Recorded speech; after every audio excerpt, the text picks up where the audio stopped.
আজকে সকাল 11টার সময় শিমুলিয়া অঞ্চলের তালদা এলাকায় এক শিক্ষক মহাশয়ের হাত কেটে দেয় আরেক দুষ্কৃতী। তার প্রতিবাদে সাধারণ মানুষের তীব্র ধিক্কার এবং প্রতিবাদ জানাচ্ছেন সাধারণ মানুষ। প্রশাসন কেন এত নির্বিকার, প্রশ্ন সাধারণ মানুষের। জানা যাচ্ছে আক্রান্ত শিক্ষকের নাম গোকুল চন্দ্র মুড়া। এখনো পর্যন্ত দুষ্কৃতীরা ধরা পড়েনি। আজ সকাল 11টায় তালদায় একটা দুর্ঘটনা ঘটে যায়।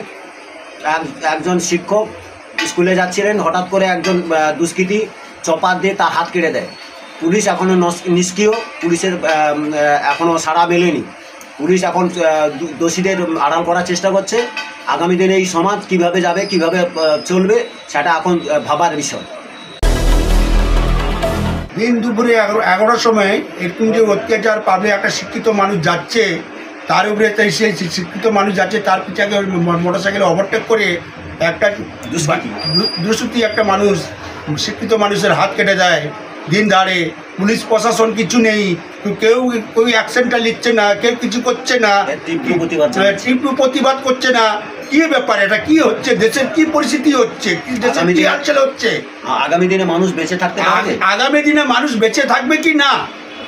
এই যে অত্যাচার জুলুম হচ্ছে, এই তো এত সময় হচ্ছে, যে কিসের জন্য হচ্ছে? তোমরা কি হাতের উপরে হাত দিয়ে বসে আছো? তোমরা তো কোনো গুরুত্ব করছে না, তোমরা অ্যাকশন নিচ্ছে না। তোমরা কি ভেবেছো তোমরা?